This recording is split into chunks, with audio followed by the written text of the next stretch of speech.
On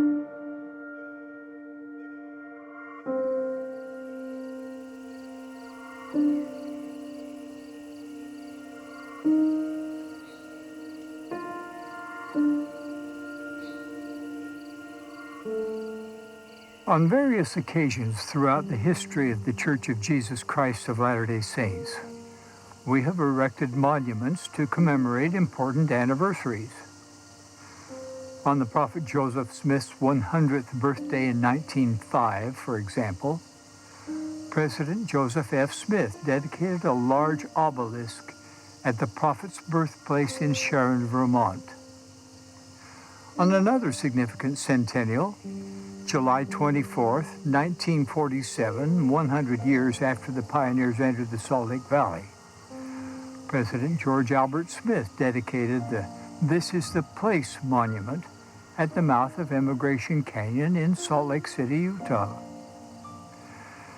As we anticipated the 200th anniversary of the first vision received by Joseph Smith, the First Presidency and Quorum of the 12 Apostles pondered what we might do to commemorate appropriately this unique event that initiated the restoration of the gospel of Jesus Christ and ushered in the dispensation of the fullness of times. We asked ourselves if another monument should be erected. But as we considered that unique manifestation of revelation and the historic international impact of that first vision, we felt impressed to establish a monument of words of solemn and sacred proclamation, written not to be carved in tables of stone, but in words that could be etched in the fleshy tables of all human hearts. During the 190 years since the church was organized, only 5 proclamations have been issued, with the last being the Family, a proclamation to the world, presented by President Gordon B. Hinckley in 1995. Now, as we contemplate this significant time in the history of the world and the Lord's charge to accelerate the gathering of Israel in preparation for the second coming of Jesus Christ, we, the First Presidency and Quorum of the 12 Apostles, issue the following proclamation. Its title is The Restoration of the Fullness of the Gospel of Jesus Christ, a bicentennial proclamation to the world. It is authored by the First Presidency and Quorum of the 12 Apostles of the Church of Jesus Christ of Latter-day Saints. It is dated April 2020.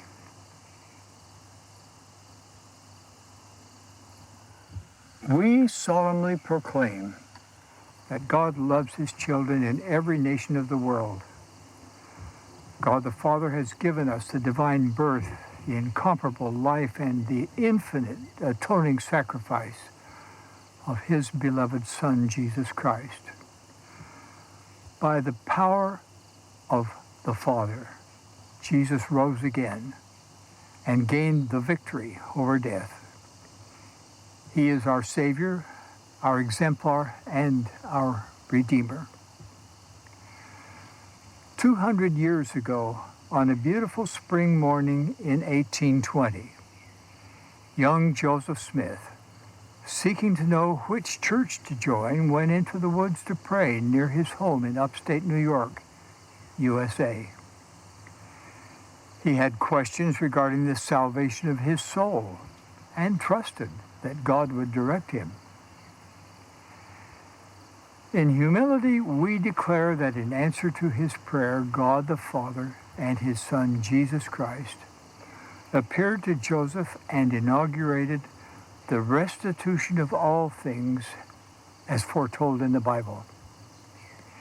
In this vision, he learned that following the death of the original apostles, Christ New Testament church was lost from the earth. Joseph would be instrumental in its return. We affirm that under the direction of the Father and the Son, heavenly messengers came to instruct Joseph and reestablish the church of Jesus Christ. The resurrected John the Baptist restored the authority to baptize by immersion for the remission of sins.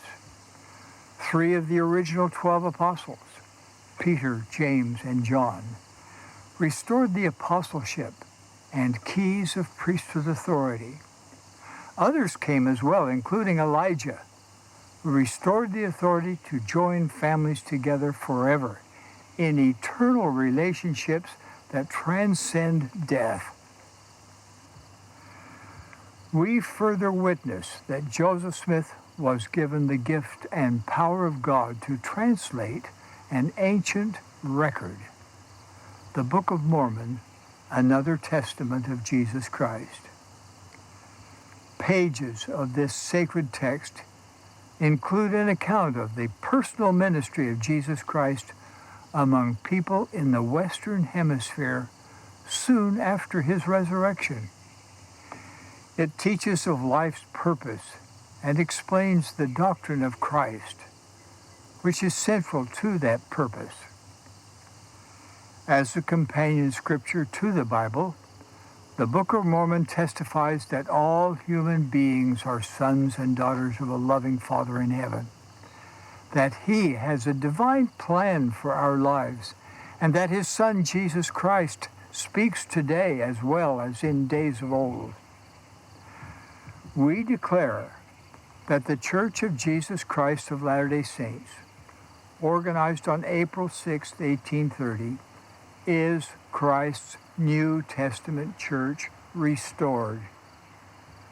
This church is anchored in the perfect life of its chief cornerstone, Jesus Christ, and in his infinite atonement and literal resurrection. Jesus Christ has once again called apostles and has given them priesthood authority.